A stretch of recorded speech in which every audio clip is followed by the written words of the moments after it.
الحمدللہ نحمدہ ونستعینہ ونستغفرہ ونعوذ باللہ من شرور انفسنا ومن سیئات اعمالنا من یہدہ اللہ فلا مضل لہ ومن یضلل فلا ہادی لہ واشہد ان لا الہ الا اللہ وحدہ لا شریک لہ واشہد ان محمدا عبدہ ورسولہ صلی اللہ علیہ وسلم۔ اما بعد فإن خير الحديث كتاب الله وخير الهدي هدي محمد صلى الله عليه وسلم وشر الأمور محدثاتها وكل محدثة بدعة وكل بدعة ضلالة وكل ضلالة في النار۔ أعوذ بالله من الشيطان الرجيم، بسم اللہ الرحمن الرحیم۔ لا الشمس ينبغي لها أن تدرك القمر ولا الليل سابق النهار وكل في فلك يسبحون۔ حضرات، نبی کریم صلی اللہ علیہ وسلم جن کا اسم گرامی جناب محمد الرسول اللہ صلی اللہ علیہ وسلم ہے، آپ میں اور دیگر انبیاء میں اللہ تبارک و تعالیٰ نے کئی معاملات میں نبی علیہ السلام کو خصوصیت، کئی خصائص نبی علیہ السلام کے ہیں جو آپ کی ذات کے ساتھ خاص ہیں۔ مثال کے طور پہ نبی علیہ السلام کی ایک خصوصیت یہ ہے، آپ اللہ تبارک و تعالیٰ کے آخری نبی ہیں، آپ کے بعد کوئی نبی پیغمبر رسول کوئی نہیں آئے گا۔ آپ کی خصوصیات میں سے ایک خصوصیت یہ ہے کہ اللہ تبارک و تعالیٰ نے نبی علیہ السلام اور دیگر پیغمبروں میں ایک فرق تھا۔ پیغمبر آتے تھے اپنے اپنے علاقہ، اپنے اپنے قبیلے، اپنے اپنے گاؤں، وہ ایک خاص جگہ کے لیے ان کو بھیجا جاتا تھا، جبکہ امام کائنات محمد الرسول اللہ صلی اللہ علیہ وسلم کی خصوصیت یہ ہے کہ اللہ تبارک و تعالیٰ نے آپ کو بھیجا اور ساتھ یہ بات کہی، وَمَا أَرْسَلْنَاكَ إِلَّا كَافَّةً لِلنَّاسِ بَشِيرًا وَنَذِيرًا وَلَكِنَّ أَكْثَرَ النَّاسِ لَا يَعْلَمُونَ۔ اے میرے نبی محمد صلی اللہ علیہ وسلم، آپ پوری کائنات کے لیے، پورے انسانوں کے لیے نبی ہیں، تمام علاقوں کے لیے آپ کو نبی اللہ نے بنایا، آپ کسی خاص علاقے کے لیے نہیں ہیں۔ اللہ کا کرنا ایسا ہوا کہ جب یہ آیتیں اس قسم کی اتریں اور ایسے دوسری آیت کہ قرآن مجید نے یہ بات کہی، هو الذی ارسل رسولہ بالہدی ودین الحق لیظہرہ علی الدین کلہ ولو کرہ المشرکون یا وکفی باللہ شہیدا۔ ہم نے محمد رسول اللہ کو بھیجا کہ دنیا کے جتنے تمام ادیان، تمام مظاہر جو کچھ بنائے ہوئے ہیں، تمام کو ختم کر کے اللہ کے دین کو اب پوری دنیا کے اوپر آپ غالب کر دیں۔ پوری دنیا کے لیے نبی علیہ السلام قیامت کے آخری انسان تک کے لیے ایک ہی پیغمبر، ایک ہی نمونہ جناب محمد الرسول اللہ صلی اللہ علیہ وسلم۔ چنانچہ یہ آیتیں اس قسم کی زیادہ تر یہ مدینہ کے اوپر مدینہ میں نبی علیہ السلام آئے ہوئے تھے جب یہ آیتیں اتری تھیں۔ اللہ کا کرنا ایسا ہوا کہ جس وقت صلح حدیبیہ کا یہ معاملہ پیش آیا، نبی علیہ السلام عمرہ کی نیت سے گئے، انہوں نے کرنے نہ دیا، صلح ہو گئی، واپس آ گئے۔ یہ سن 6 ہجری کا واقعہ ہے۔ اگلے سال نبی اکرم صلی اللہ علیہ وسلم نے آتے ہی، چونکہ اللہ کا یہ پیغام تھا کہ وَمَا أَرْسَلْنَاكَ إِلَّا كَافَةً لِلنَّاسِ، ہم نے آپ کو ساری کائنات تمام انسانوں کے لیے بھیجا ہے۔ اس پیغام کو عام کرنے کے لیے نبی علیہ السلام نے جو طریقے سوچے، ایک طریقہ یہ تھا کہ دنیا کے دیگر علاقوں کے جو بھی قریب جس قدر ہو سکے، نبی علیہ السلام نے وہاں کے بادشاہ جو تھے، حاکم اور حکمران، ان کو نبی علیہ السلام نے خطوط لکھنا شروع کرائے۔ جب وہ خطوط ان کی طرف جاتے،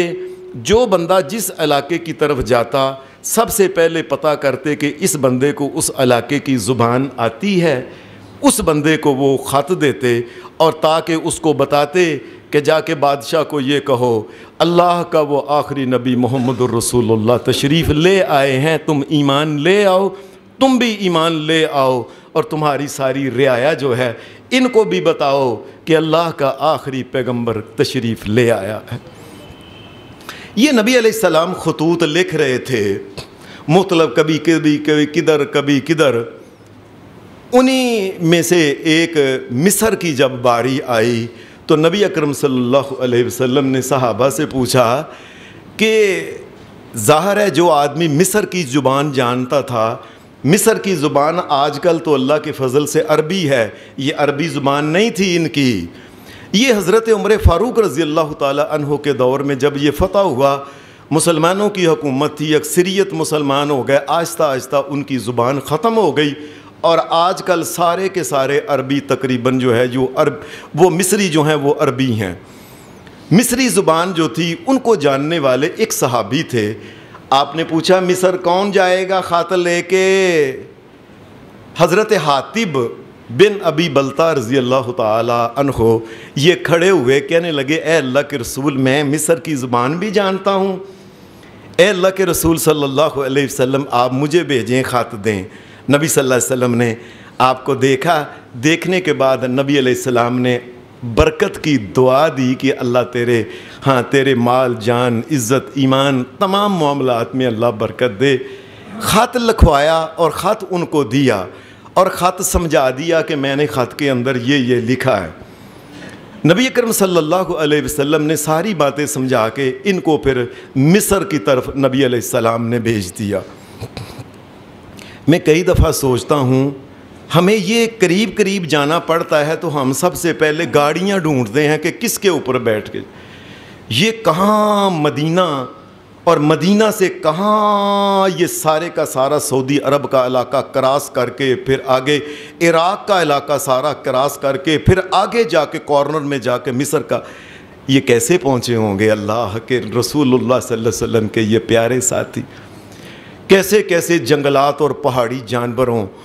اور کیسے وہ جنگلاتی جانوروں کے ساتھ ان کا سامنا ہوتا ہوگا، کیسے گزرے ہوں گے یہ اللہ کا کرنا ایسا ہوا کہ چلتے آخر مصر میں یہ جہاں وہ بادشاہ تھا اس کا نام تھا مقوقس۔ آپ اس کے دربار میں گئے، ان کو بتایا کہ میں مکہ کے اندر محمد الرسول اللہ آخری نبی پیدا ہوئے، آج کل ہجرت کر کے مدینہ آ گئے ہیں، میں ان کی طرف سے، اور وہ حاکم ہیں، حکمران بھی ہیں، میں ان کی طرف سے خط لے کے آیا ہوں، وہ اللہ کے نبی آخری محمد الرسول اللہ ہیں، مجھے اپنے بادشاہ سے ملاقات کراؤ۔ وہ ملاقات کا جس دن تھا، لوگ دیگر بادشاہوں کے خطوط وغیرہ جو کچھ معاملات ہوتے تھے اس دن ان کو بلایا گیا، یہ دربار کے اندر گئے، جا کے انہوں نے وہ جو خط تھا جناب محمد کریم صلی اللہ علیہ وسلم کا یہ بادشاہ کو دیا۔ بادشاہ نے خط کھولا اور خط کھولنے کے بعد اس نے وہ جو خط تھا نا بڑے ادب احترام سے اس کو پکڑ کے اپنے سینے کے ساتھ لگایا کہ محمد الرسول اللہ صلی اللہ علیہ وسلم اللہ کے آخری نبی آ گئے۔ اور اس نے خط پھر اس کے بعد ایک اپنے وہ جو درباری تھا اس کو کہا کہ اس کو سنبھال کے رکھ دو۔ ہاتھی کے دانت کی ایک چھوٹی سی ڈبی بنی ہوئی تھی،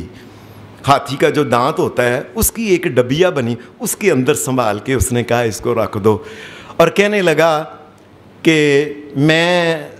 اس کے بارے میں سوچوں گا، تم پتہ ہے کہ ابھی واپس چلے جاؤ۔ حضرت حاتب کو کچھ تحفے وغیرہ ان کو دیے، کچھ ان کے لیے اور کچھ تحائف نبی اکرم صلی اللہ علیہ وسلم کے لیے دیے،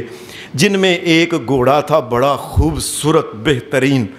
ایک گدھا تھا سفید رنگ کا، جیسا کہ عرب کے لوگوں نے کبھی دیکھا ہی نہیں تھا، سفید رنگ کا گدھا ایک وہ، اور ایک خچر تھا دلدل، جسے مشہور ہے کہ دلدل خچر فلاں فلاں، یہ بھی، اور اس کے ساتھ اس نے ایک چھوٹا سا صندوق تھا،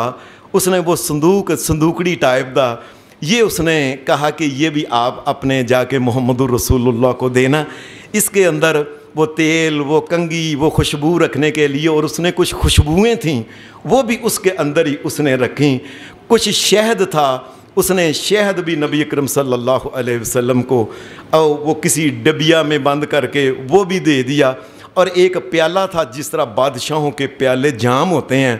ایک پیالہ اس نے وہ کانچ کا بنا ہوا، کہا یہ سب کا سب محمد الرسول اللہ کی خدمت میں لے جاؤ، اور جا کے انہیں کہنا کہ میں اس بارے میں سوچوں گا جو آپ نے خط لکھا ہے۔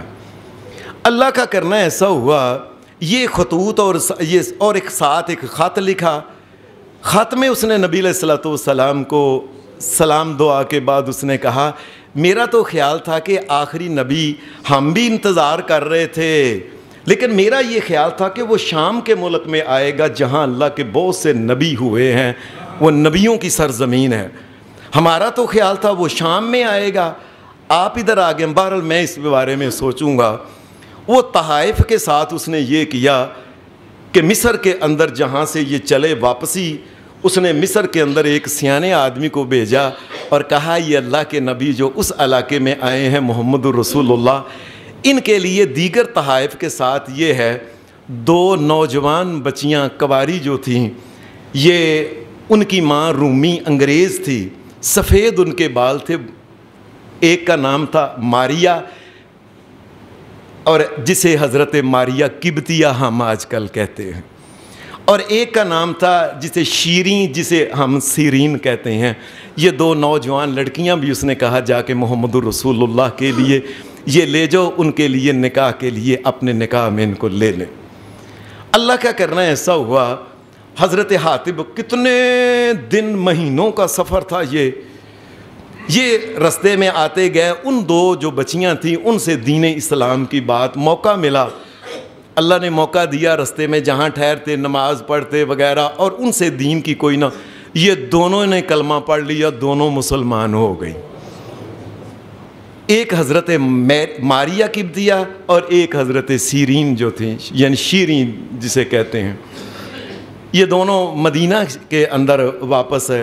جب آ گئے تو نبی علیہ السلام کو تحائف دیے اور کہا یہ 2 عورتیں بھی بادشاہ نے آپ کے لیے بھیجی ہیں۔ نبی اکرم صلی اللہ علیہ وسلم ایک جو تھی نا، ایک شیرین جسے سیرین کہتے تھے، یہ حضرت حسان بن ثابت، وہ مشہور وہ مداح رسول صلی اللہ علیہ وسلم، آپ نے کہا تم ان کے ساتھ یہ میں تمہیں دیتا ہوں نکاح کر لو۔ جو ماریا قبطیہ تھی نا، نبی اکرم صلی اللہ علیہ وسلم نے ان کے ساتھ خود آپ نے نکاح کر لیا۔ نبی اکرم صلی اللہ علیہ وسلم نے مدینہ کے قریب ہی نا ایک علاقہ تھا، یہودیوں کا علاقہ، بڑا اچھا علاقہ تھا، وہ جہاں بنی نذیر رہتے تھے، آپ نے وہاں ایک مکان کے اندر اس کو رکھا، نبی علیہ السلام وہاں ملنے جایا کرا کرتے تھے۔ اللہ کا کرنا ایسا ہوا کہ اللہ تبارک و تعالیٰ نے اولاد کی امید دلا دی۔ یہ سن 8 ہجری کا واقعہ ہے کہ جب یہ واپس آئی تھیں حضرت ماریا قبطیہ رضی اللہ عنہا، اللہ کا کرنا ایسا ہوا کہ اولاد کی اللہ نے امید لگا دی۔ ایک دن نبی اکرم صلی اللہ علیہ وسلم اپنے صحابہ کے ساتھ مدینہ میں بیٹھے ہوئے تھے،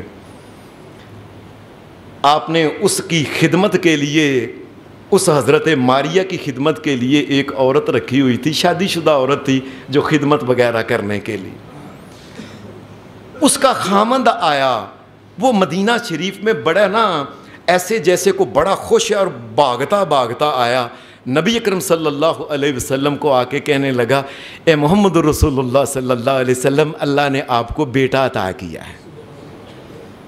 نبی علیہ السلام کی زندگی میں آپ کا پہلا بیٹا تھا قاسم، یہ مکہ میں فوت ہو گیا نبوت سے پہلے۔ دوسرا بیٹا نبوت کے کچھ سالوں کے بعد جس کا نام ہے عبداللہ، یہ دوسرا بیٹا تھا، یہ نبوت کے تیسرے چوتھے پانچویں سال تقریباً یہ بچہ تھا یہ اس وقت۔ اس کے بعد نبی علیہ السلام کا کوئی بیٹا نہیں تھا۔ یہ آخری عمر 9 ہجری میں یہ اللہ تبارک و تعالیٰ نے یہ بیٹا عطا کیا۔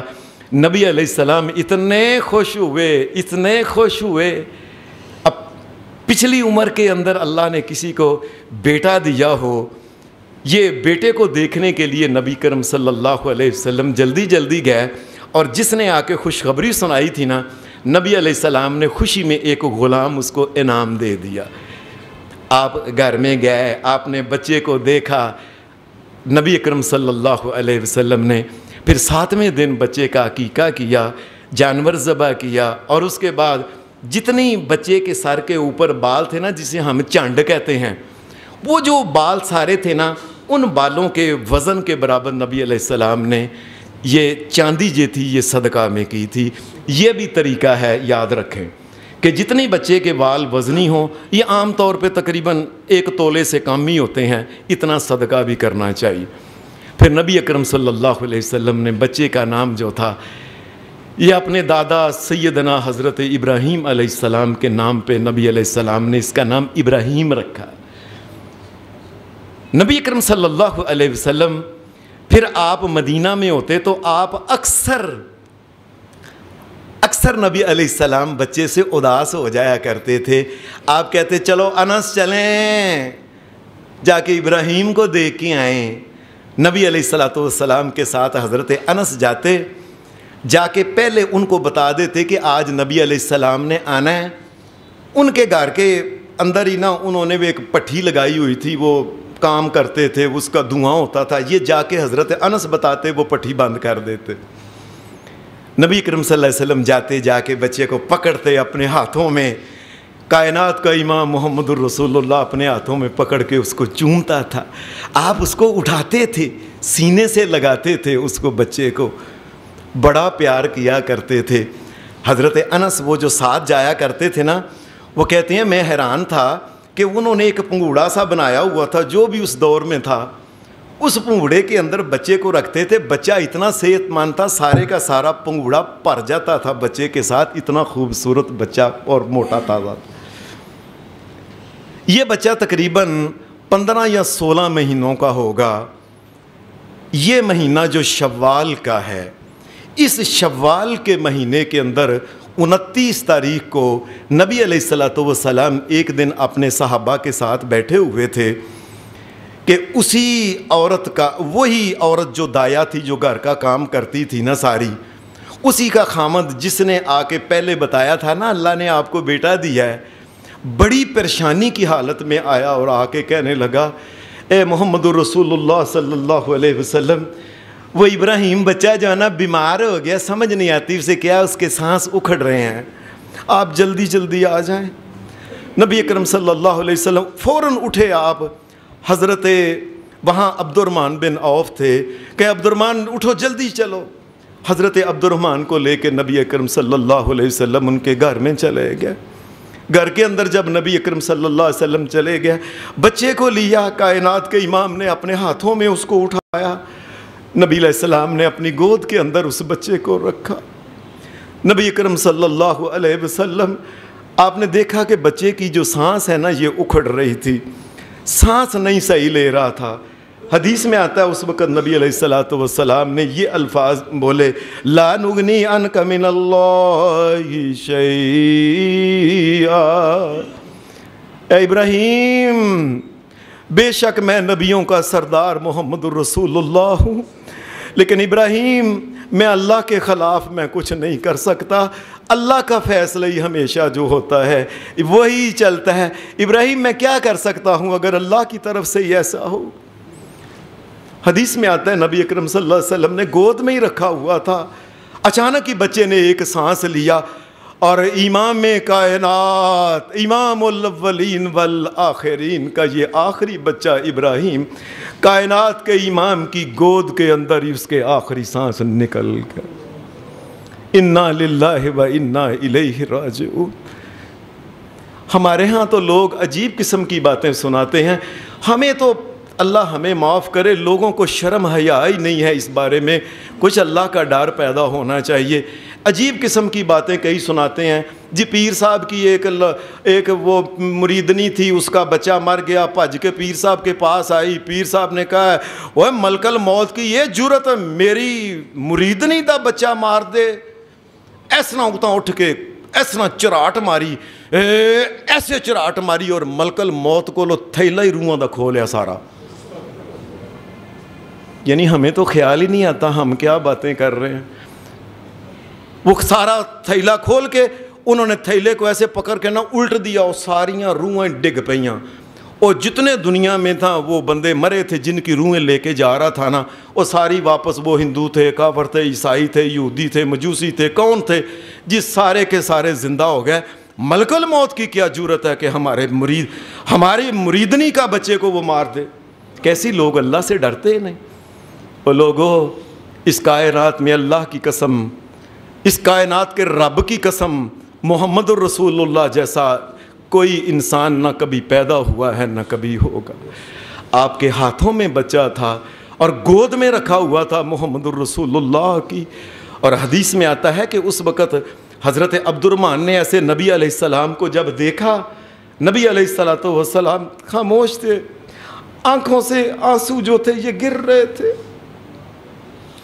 نبی علیہ السلام کو کہنے لگے، اللہ کے رسول، اتنے حوصلے اور جرتوں والے محمد الرسول اللہ، مجاہد اعظم اس کائنات کا، اتنے بڑے حوصلے والا انسان کبھی ان دنیا میں پیدا ہوا ہے نہ کبھی ہوگا کبھی۔ اے اللہ کے رسول، آپ کی آنکھوں سے آنسو۔ آپ نے فرمایا، عبد الرحمن، یہ آنسو جو ہیں یہ شفقت اور محبت کے آنسو ہیں جو بس میں نہیں ہیں۔ حدیث میں آتا ہے آپ نے یہ الفاظ بولے، آپ نے کہا تابکی العین، آنکھوں سے آنسو خود بہت جاری ہو رہے ہیں، میرے کنٹرول میں نہیں ہے۔ وَيَحْزَنُ الْقَلْبُ، دل جو ہے یہ بڑا غمگین بھرا ہوا ہے۔ وَلَا نَقُولُ مَا يُسْخِطُ الرَّبِّ، میں اپنے منہ سے کوئی ایسی بات نہیں کہوں گا جس سے میرا رب میرے ساتھ ناراض ہو جائے، میں ایسی کوئی بات نہیں کہوں گا۔ لیکن وَإِنَّا بِفُرَاقِكَ يَا إِبْرَاهِيمُ لَمَحْزُونُونَ، ابراہیم وہ جولی میں تھا کہ آنکھوں سے آنسو جاری ہیں، دل غمگین ہے، میں رب کو ناراض کرنے والا کوئی لفظ نہیں کہوں گا، لیکن ابراہیم میں کیا کروں، تیرے جانے سے محمد کو بڑی تکلیف ہوئی ہے۔ ابراہیم تیرے جانے سے محمد الرسول اللہ بہت غمگین ہو گئے۔ نبی اکرم صلی اللہ علیہ وسلم اس بچے کو پھر نبی اکرم صلی اللہ علیہ وسلم کے حکم کے مطابق جو مدینہ شریف کا قبرستان ہے جسے بقیع کہتے ہیں، بقیع کے اندر حضرت اسامہ نے اور فضل بن عباس یہ دونوں نے مل کے اسی جگہ بغیر اس بچے، یہ تو بخشے ہوئے بچے ہیں، محمد الرسول اللہ کی اولاد، اور بغیر اس یہ جنازہ کے نبی اکرم صلی اللہ علیہ وسلم کے سامنے انہوں نے بچے کو پکڑ کے پھر قبر کے اندر دفن کر دیا۔ نبی صلی اللہ علیہ وسلم نے ایک ایسی بات کہی جو کبھی کسی انسان کے بارے میں کبھی نہیں کہی۔ آپ نے یہ بات کہی، وَإِنَّ لَهُ مُرْضِيًا فِي الْجَنَّةِ، یہ 17 یا 16 مہینے کا بچہ تھا اس وقت، اور یہی تو 1.5 سال کا بچہ ہوتا ہے جب شرارتیں کرتا ہے، وہ کھیلتا ہے، ہنستا ہے، مسکراتا ہے لوگوں کو۔ نبی اکرم صلی اللہ علیہ وسلم نے فرمایا یہ 16، 17، 18 مہینے کا ہو گیا نا، تو زیادہ سے زیادہ اللہ کا حکم ہے کہ وَالْوَالِدَاتُ يُرْضِعْنَ أَوْلَادَهُنَّ حَوْلَيْنِ كَامِلَيْنِ، ایک ماں اپنے بچے کو زیادہ سے زیادہ جو ہے 2 سال تک دودھ پلا سکتی ہے، زیادہ سے زیادہ. لمن اراد ان یتم الرضاع، 2 سال سے اوپر ایک دن کوئی عورت اپنے سینے کے ساتھ لگا کے دودھ نہیں پلائے گی. آپ نے فرمایا یہ بچہ جو ہے یہ 16 17 یا 18 مہینے کا جو بچہ تھا اس وقت، آپ نے فرمایا جو باقی کے مہینے ہیں نا 24 مہینے، یعنی 17 اگر ہوں تو 3 اور 4 7 مہینے، اگر 18 کا ہو تو 6 مہینے باقی تھے 2 سال ہونے میں. فرمایا یہ صحیح بخاری کی حدیث ہے، صحیح بخاری کی. ان لہ مرضین فی الجنہ، فرمایا باقی کے مہینے جو ہیں جنت کی حور اس کو دودھ پلائے گی. یہ محمد رسول اللہ، فرمایا جنت کے اندر ایک دودھ پلانے والی اللہ نے اس کے لیے ایک مقرر کر دی ہے. اللہ کا کرنا ایسا ہوا کہ جس دن یہ بیٹا ابراہیم فوت ہوا ہے نا، اس دن شوال، یہی جو شوال کا مہینہ جا رہا ہے، میں نے یہ واقعہ بھی اسی لیے بیان کیا ہے کہ یہ شوال کے مہینے کا واقعہ ہے. اللہ کا کرنا ایسا ہوا کہ جس دن 29 شوال کو یہ بچہ فوت ہوا ہے، اسی دن سورج گرہن اللہ کے حکم سے وہ لگنا تھا، وہ سورج گرہن لگ گیا.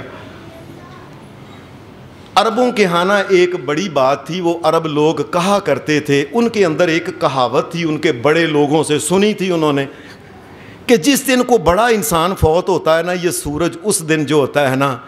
اس کو گرہن لگ جاتا ہے، یعنی یہ سورج اپنے چہرے کے اوپر کالا پردہ کر لیتا ہے، روتا ہے سورج اس کی وجہ سے نا.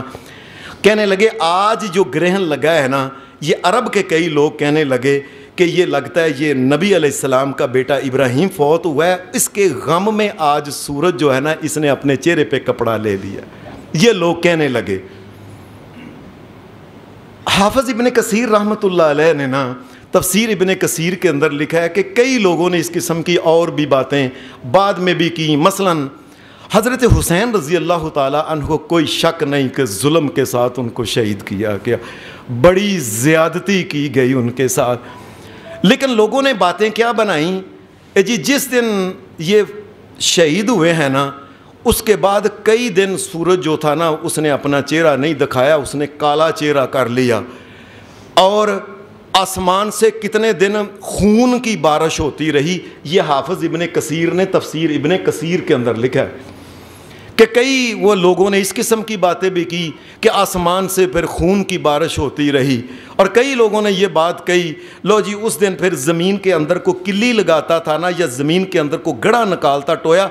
نیچے سے خون کے فوارے. یہ اس قسم کی کئی لوگ باتیں کرتے. یہ ساری کی ساری باتیں اللہ کی شریعت میں نہیں ہیں. وہ جو سورج گرہن لگا تھا یہ اللہ تبارک و تعالیٰ کے قانون کے مطابق لگا تھا. اس کا کسی کے مرنے اور کسی کے جینے کے ساتھ، کسی کی وفات کے ساتھ کوئی تعلق نہیں. اور یہ جو میں نے آپ کے سامنے سورہ یاسین کی آیتیں پڑھی، اس میں بھی اللہ پاک نے یہی بات کہی، وَالشَّمْسُ تَجْرِي لِمُسْتَقَرٍّ لَهَا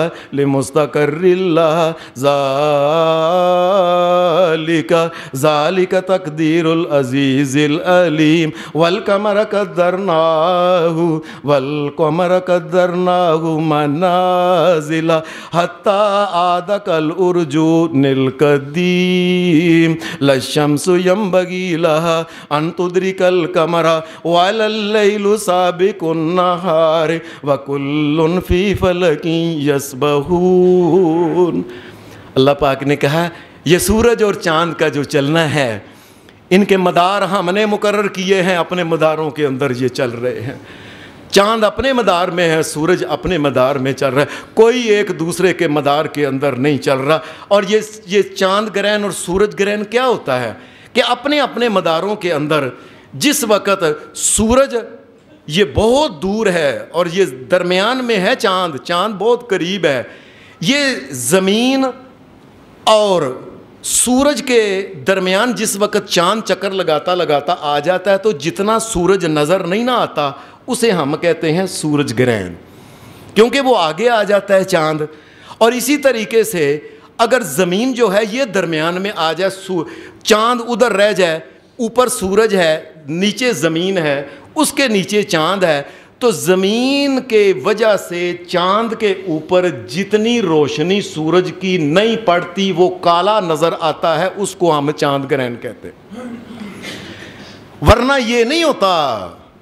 یہ کوئی اور بات نہیں ہوتی کہ یہ کسی کے فوت ہونے کی وجہ سے ہوتا ہے، ایسی بات نہیں۔ اللہ تبارک و تعالیٰ نے یہ بات کی، وَهُوَ الَّذِي جَعَلَ الشَّمْسَ ضِيَاءً وَالْقَمَرَ نُورًا، وہ اللہ کی ذات ہے جس نے چاند کو اور سورج کو روشنی عطا کی اور ان کو روشن بنایا، وَقَدَّرَهُ مَنَازِلَ، اور اللہ تبارک و تعالیٰ نے ان کی منزلیں اور ان کے رستے یہ مقرر کر دیے ہیں کہ اپنے اپنے رستوں کے اوپر یہ چلتے رہتے ہیں۔ لِتَعْلَمُوا عَدَدَ السِّنِينَ وَالْحِسَابَ مَا خَلَقَ اللَّهُ ذَلِكَ إِلَّا بِالْحَقِّ يُفَصِّلُ الْآيَاتِ لِقَوْمٍ يَعْلَمُونَ۔ فرمایا یہ سورج، یہ چاند، ان کے ہم نے رستے اور منزلیں مقرر کی ہیں، اس میں چلتے ہیں، کبھی کوئی آگے آ جاتا ہے، کبھی کوئی پیچھے آ جاتا ہے، اور لوگ سمجھتے ہیں پتہ نہیں کیا ہو گیا ہے۔ اور اگر کسی کو یہ علم آتا ہو نا، یہ اس کو کاسمولوجی کہتے ہیں اور ایسٹرولوجی کہتے ہیں اس کو، فلکیات، اگر فلکیات کا علم ہونا تو کسی کو، تو وہ بندے کو باقاعدہ طور کے کہ چاند کب چلتا ہے، کیسے چلتا ہے، اس کا مدار کتنا ہے، تو وہ انسان وہ وقت سے پہلے بھی بتا سکتا ہے کہ چاند نے کب یہ آگے آنا ہے اور گرہن لگنی ہے۔ یہ کوئی ایسی بات نہیں کہ کوئی علم غیب کی بات نہیں، یہ ایک حساب کی بات ہے۔ ہمارے ہاں تو کئی لوگ جس وقت چاند سورج گرہن لگتا ہے تو کئی لوگ کہتے ہیں سورج کا حساب ہو رہا ہے، اس قسم کی کئی لوگ بھی گفتگو کرتے ہیں، یہ ساری کی ساری باتیں غلط ہیں۔ سادہ سی بات ہے کہ یہ اللہ کا ایک نظام ہے۔ اللہ پاک کہتا ہے تبارک الذی جعل فی السماء بروجا وجعل فیہا سراجا وقمرا منیرا، برکتوں والی اللہ کی ذات ہے جس نے چاند اور سورج کے لیے برج اور ان کے لیے رستے مقرر کی ہیں، اور اس نے ہی سورج اور چاند کو روشنی دی ہے۔ وَهُوَ الَّذِي جَعَلَ اللَّيْلَ وَالنَّهَارَ خِلْفَةً لِمَنْ أَرَادَ أَنْ يَذَّكَّرَ أَوْ أَرَادَ شُكُورًا، اللہ تبارک و تعالیٰ نے یہ رات دن کا آنا جانا ایک مقرر ایک نظام بنایا ہے، اس کی وجہ سے کبھی کو آگے آ جاتا ہے، کبھی بھی پیچھے آ جاتا ہے۔ اور نبی اکرم صلی اللہ علیہ وسلم کی یہ دیکھیں، کائنات کے امام محمد الرسول اللہ کی للہیت، جس دن بچہ فوت ہوا ہے اس دن سورج گرہن لگا ہے، اور عرب کے لوگ پہلے ہی کہتے تھے جی کو بڑا فوت ہونا تو یہ ماتم کرتا ہے یہ سورج۔ نبی علیہ السلام کی للہیت اور اللہ کا خوف دیکھیں، اور سچائی اور صداقت محمد الرسول اللہ صلی اللہ علیہ وسلم کی، کیا کہ آپ نے یہ نہیں بات کہی ہاں میرا بیٹا چونکہ فوت ہوا ہے لہٰذا سورج جو ہے نا یہ رو رہا ہے، اس نے چہرے پہ کالی چادر ڈال لی ہے، وہ سید ہے اور سید کا بچہ ہے، اس قسم کی گفتگو لوگ جو کرتے ہیں، نہیں، آپ نے ایک ہی بات کہی۔ حدیث میں آتا ہے کہ نبی اکرم صلی اللہ علیہ وسلم آپ نے جس وقت یہ دیکھا، بلکہ یہ دیکھیں آپ کے لیے ہو سکتا ہے بعض لوگوں کے لیے یہ بات نہیں ہو، نبی علیہ السلام جس وقت نبوت کا دور شروع ہوا ہے 40 سال کی عمر سے، یہ بات دھیان سے سمجھ لیں، 40 سال کی عمر سے لے کے نبی علیہ السلام کی وفات تک 63 سال کی عمر میں کوئی سورج گرہن ایک دفعہ نہیں لگا، کوئی 2 دفعہ نہیں لگے۔ مورخین نے اور محدثین نے اس کے بارے میں بڑی تحقیق کی ہے کہ کتنی دفعہ نبی علیہ السلام کی نبوت کی زندگی میں یہ سورج گرہن لگا۔ محدثین نے پھر اس بارے میں پتہ کیا ہے کہ نبی علیہ السلام کی 40 سال کی زندگی کے بعد نبوت کی زندگی کے اندر 19 مرتبہ یہ سورج گرہن لگا ہے۔ اگر یہ کسی آدمی کے فوت ہونے کی وجہ سے، اگر کسی بچے کے فوت ہونے کی وجہ سے یہ ہے تو 19 تو نبی علیہ السلام کے بیٹے نہیں تھے نا، پھر وہ جب وہ پہلے لگا تھا وہ کیسے لگتا تھا؟ مطلب ہے یہ اللہ تبارک و تعالیٰ کا ایک نظام ہے۔ 9 دفعہ نبی علیہ السلام کی مکے کی زندگی 13 سال میں 9 دفعہ سورج گرہن لگا ہے، اور مدینہ میں نبی اکرم صلی اللہ علیہ وسلم جب آئے ہیں تو مدینہ میں 10 مرتبہ آپ کی زندگی 19 مرتبہ لگا ہے۔ اور اگر فوت ہونے پہ ہوتا تو کم از کم بندہ یہ کہتا ہے نا فلاں فوت ہو گیا، یہ لگ گیا فلاں، وہ فوت ہونے کے ساتھ اس کا تعلق نہیں، بلکہ اس کا تعلق کس کے ساتھ ہے؟ یہ اللہ کا ایک نظام ہے، وہ چل رہے ہیں، کبھی کو آگے آ جاتا ہے، کبھی کو پیچھے آ جاتا ہے، کبھی روشنی پہنچتی ہے، کبھی نہیں پہنچتی۔ نبی اکرم صلی اللہ علیہ وسلم نے، آپ نے جس وقت دیکھا کہ یہ سورج گرہن جو ہے نا یہ لگ گیا ہے، فوری طور پہ نبی علیہ السلام نے، امام بخاری رحمۃ اللہ علیہ نے صحیح بخاری کے اندر حدیث میں آتا ہے کہ آپ نے ایک آدمی کو بلایا، کو اونچی جس کی آواز ہو، اس آدمی کو بلایا، فرمایا مدینے کے اندر فوری طور پہ نا سارے مدینے کے اندر اعلان کرو کہ محمد رسول اللہ صلی اللہ علیہ وسلم نے فرمایا کہ چاند سورج گرہن لگنے لگا ہے، لگ رہا ہے، لگنا شروع ہو گیا ہے۔ سارے کے سارے لوگ جتنے سارے کے سارے وہ مسجد نبوی کے اندر پہنچے۔ اللہ کا کرنا ایسا ہوا کہ لوگ پہنچنا شروع ہو گیا، بڑے مسجد نبوی کے اندر لوگ جس قدر بھی وہ قریب تھے نا جو پہنچ سکے وہ سارے کے سارے مسجد نبوی کے اندر وہ آ گئے۔ نبی اکرم صلی اللہ علیہ وسلم آپ نے یہ بات کہی تھی، فرمایا جب تم اس کو دیکھو یہ سورج گرہن لگن لگا ہے، تو حدیث کے مختلف الفاظ ہیں۔ ایک میں آتا ہے آپ نے فرمایا فَفْزَعُوا إِلَى الْمَسَاجِدِ،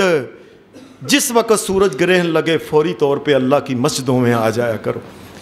ایک حدیث میں آتا ہے فَفْزَعُوا إِلَى الصَّلَاةِ، نماز کی طرف سارے تم آیا کرو۔ ایک حدیث میں آتا ہے آپ نے فرمایا فَاذْكُرُوا اللَّهَ، اس وقت اللہ تبارک و تعالیٰ کو یاد کیا کرو۔ اے شہنشاہ کائنات، تیرے ہی نظام سارا چلتا ہے، تیرے قبضے میں زمین آسمان ہے۔ اے کائنات کے مالک، تو جس کو چاہے کالا کر دے، جس کو چاہے تو گرہن لگا دے، جس کو چاہے نہ لگا، ساری کی ساری قدرت تیری ہے، ان بندوں کے اوپر تو رحم کر دے۔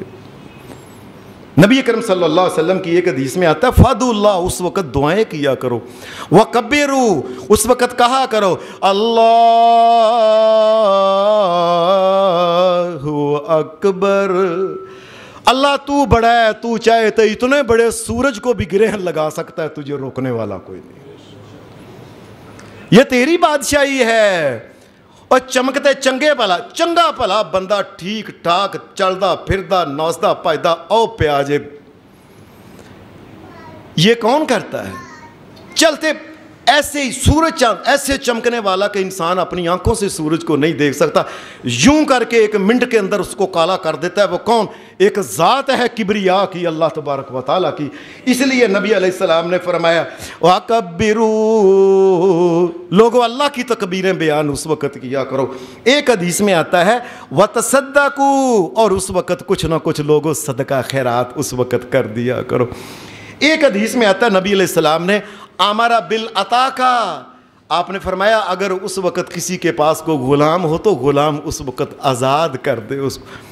ایک حدیث میں آتا ہے نبی علیہ السلام نے فرمایا، آپ نے کہا بالاستغفار، اس وقت اللہ سے معافیاں بہت مانگا کرو، اللہ ہی شہنشاہ کائنات کا مالک اور ساری قدرت اور طاقتوں کا مالک۔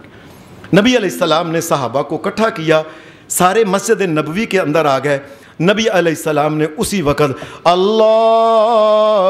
اکبر، نبی علیہ السلام نے نماز شروع کی۔ 2 رکعت نماز محمد رسول اللہ نے اس وقت پڑھانا شروع کی۔ اور حدیث کے اندر آتا ہے چونکہ یہ نبی علیہ السلام کی زندگی میں 19 مرتبہ یہ سورج گرہن لگا ہے، تو کبھی کبھی نبی علیہ السلام سورج گرہن کے وقت جو نماز پڑھتے تھے نا، دونوں رکعتوں میں، یعنی پہلی رکعت میں ہم 1 رکوع ہوتا ہے، پھر ہم سامع اللہ کہتے ہیں اور اس کے بعد سجدے، نہیں، نبی علیہ السلام نے سورج گرہن کے وقت نماز جو بتائی کیا ہے کہ پہلے وہ قیام کرے گا، اس کے بعد وہ رکوع میں جائے گا، رکوع کے بعد پھر کھڑا ہوگا نا، جب سامع اللہ کہہ کے، سامع اللہ کہنے کے بعد پھر دوبارہ قرات شروع کرے گا، دوبارہ قرات کرے گا، اور اس کے بعد پھر اللہ اکبر کہے، دوسرا رکوع شروع ہو گیا، پھر اس کے بعد کھڑا ہو، پھر قرات کرے۔ بعض حدیثوں میں آتا ہے نبی علیہ السلام نے 2 مرتبہ قرات کی، بعض میں آتا ہے 3 مرتبہ، بعض میں آتا ہے 4 مرتبہ، اور کبھی کبھی آتا ہے نبی علیہ السلام نے 8 مرتبہ بھی محمد رسول اللہ اللہ کے آگے چکے ہیں۔ یا اللہ ہم چکنے والے ہیں، شہنشاہ کائنات ہم چکنے والے ہیں، ہم مانگنے والے ہیں، ہم تیرے مطیع بندے ہیں، ساری کائنات تیرے آگے چکتی ہے۔ اے شہنشاہ کائنات، تیرا نبی محمد رسول اللہ بھی تیرے ہی آگے چکتا ہے، تیرے علاوہ نہیں کسی کے آگے چکتا۔ نبی علیہ الصلوۃ والسلام نے یعنی 2 رکعتیں پڑھائیں اور دونوں رکعتوں کے اندر پہلی رکعت میں بھی 2 3 4 5 اس طرح کر کے آپ نے رکوع کیے، اور کھڑا جب بھی ہوتے نبی علیہ السلام پھر اس کے بعد آپ قرات کرتے، پھر قیام، اور اسی طریقے سے نبی علیہ السلام نے 2 رکعتیں نماز پڑھائی۔ نبی اکرم صلی اللہ علیہ وسلم نے 2 رکعت جب نماز پڑھا لی، اس کے بعد پھر نبی علیہ الصلوۃ والسلام نے ایک خطبہ دیا۔ خطبہ نبی علیہ الصلوۃ والسلام نے جو دیا، اس میں کئی دفعہ سوچتا ہوں کہ اللہ کی قسم اس کائنات میں محمد الرسول اللہ جیسا واقع کوئی انسان کبھی پیدا نہیں ہوا، نہ ہی ہو سکتا ہے۔ ہمارے ہاں تو ذرا کوئی معاملہ ہو تو جیسے میں نے کہا تھا، لوگ کہتے ہیں اے آخو یار تینوں پتہ ہے پھر سید پتر سی پھر ایسا نہیں۔ نبی علیہ السلام نے جو خطبہ دیا اس کے الفاظ کیا ہیں؟ آپ نے فرمایا ان الشمس والقمر آیتان من آیات اللہ۔ آپ نے خطبے میں یہ بات کہی، لوگو یہ سورج، یہ چاند، یہ اللہ تبارک و تعالیٰ کی قدرت کی علامتیں ہیں۔ اللہ تبارک و تعالیٰ نے ان کی ڈیوٹی لگائی ہوئی ہے، چلو جس طرح ایک نوکر کی ڈیوٹی لگاتی ہو، تم نے یہ کام کرنا ہے، یہ کام کرنا ہے، یہ کام کرنا ہے۔ ان کا یہ کام یہ ہے کہ اللہ نے کہا چلو تم نے یہاں گھومنا ہے، یہاں گھومنا ہے، کسی کو کہا یہاں گھومنا ہے، کسی کو کہا وہاں گھومنا ہے۔ یہ تمام کے تمام یہ اللہ تبارک و تعالیٰ کے حکم کے ماتحت ہیں، اور اللہ تبارک و تعالیٰ کے حکم کے تحت یہ سارے چل رہے ہیں۔ ان الشمس والقمر آیتان، یہ اللہ تبارک و تعالیٰ کی قدرت اور اس کی طاقت کی علامت ہے۔ من آیات اللہ لا ينخسفان لموت احدکم لموت احد۔ فرمایا دنیا میں کوئی انسان بھی اگر فوت ہو جائے، بے شک نبی پیغمبر بھی کیوں نہ فوت ہو جائے، سورج چاند کو اس سے کوئی تعلق نہیں کہ وہ گرہن لگے نہ لگے، وہ اللہ کا نظام ہے،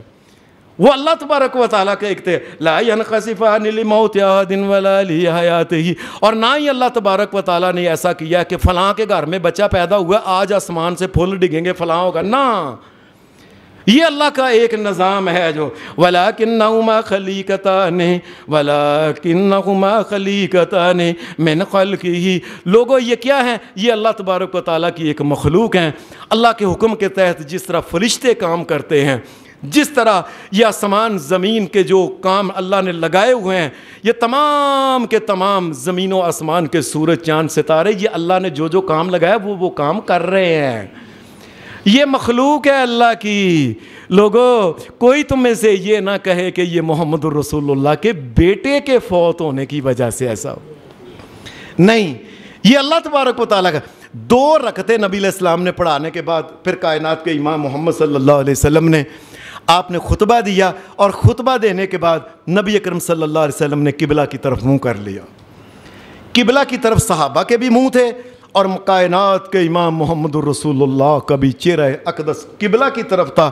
اور آپ دعا میں مشغول ہو گئے۔ حدیث میں آتا ہے کہ اتنی لمبی دعا کی، اتنی لمبی دعا کی، اتنی لمبی محمد رسول اللہ نے دعا کی۔ آپ دعا کر رہے تھے یہاں تک کہ وہ سورج گرہن سارے کا سارا وہ ختم ہو گیا۔ اس تمام اوقات میں محمد رسول اللہ اللہ کے سامنے دعائیں مانگتے رہے۔ یہ دعا مانگنے کا مقصد کیا ہوتا ہے؟ دعا مانگنے کا مقصد یہ ہوتا ہے اے شہنشاہ کائنات، ہم تیرے در کے مانگت ہے، ہمارے اوپر خیر کر دے۔ اے اللہ، وہ کائنات کی واحد ہستی ہے جو کسی سے نہیں مانگتی، وہ تو ہے، چاہے کوئی کیوں نہ ہو، نبی پیغمبر ہو، سارے تیرے در سے مانگنے والے ہیں، سوال کرنے والے ہیں۔ یسألہ من فی السماوات، یسألہ من فی السماوات والارض کل یوم هو فی شان فبأی آلاء ربکما تکذبان۔ میں اللہ کی ذات ہے کہ تمام آسمان کے فرشتے یا زمین کی ساری مخلوقات جس سے مانگتی ہیں وہ اللہ کی، جو کسی سے نہیں مانگتا وہ اللہ ہے، جو ساری کائنات کو دیتا ہے، تھکتا نہیں، وہ اللہ ہے۔ اور ساری کائنات جب دعائیں مانگ رہی ہوتی ہے، اکٹھی ساری کائنات کی ساری انسان، جنات، دیگر آبی وہ ہوائی وہ تمام کی تمام مخلوقات اکٹھی اللہ تبارک و تعالیٰ سے اپنی اپنی الگ دعا منہ کے اندر کائنات کا مالک ہر ایک کی الگ الگ سنتا ہوتا ہے۔ یہ دعا نبی کریم صلی اللہ علیہ وسلم نے حتیٰ تنجلی الشمس، نبی اکرم صلی اللہ علیہ وسلم اتنی دیر دعائیں مانگتے رہے یہاں تک کہ وہ جو سورج گرہن تھا نا وہ ختم ہو گیا۔ یہ ہمیں کیا سکھایا کہ لوگوں زندگی کے اندر کوئی مسئلہ ہو تو اللہ تبارک و تعالیٰ کے سامنے چکا کرو، اللہ سے نماز پڑھ کے۔ اور یہ جو اللہ نے کہا ہے وَاسْتَعِينُوا بِالصَّبْرِ وَالصَّلَاةِ، لوگوں زندگی میں کبھی کو پریشانی تکلیف پڑ جائے سب سے پہلے نماز اللہ کے سامنے پڑھ کے نا اللہ کے سامنے چکو، اے شہنشاہ کائنات یہ ہمیں یہ تکلیف پہنچی ہے، اس تکلیف کو اگر کوئی ہٹا سکتا ہے تو تیرے علاوہ کوئی اور نہیں ہٹا سکتا۔ اے شہنشاہ کائنات یہ تکلیف پہنچی ہے، اس تکلیف کو سہنے کی طاقت تو ہی دے گا تو ملے گی ورنہ نہیں۔ اللہ تبارک و تعالی ہماری دنیا اور آخرت بہتر بنائے، ہمارے ماں باپ کو معاف فرمائے، دنیا سے چلے جانے والے جتنے بھی آدم علیہ السلام سے لے کے آج تک اہل ایمان توحید فوت ہوئے ہیں اللہ سب کو معاف فرمائے۔ اللہ بیماروں کو شفا دے، بے روزگاروں کو حلال کا رزق عطا فرمائے۔ اللہ تعالیٰ پاکستان کے حالات کے اوپر بھی رحمت فرمائے۔ وآخر دعوانا الحمدللہ رب العالمین۔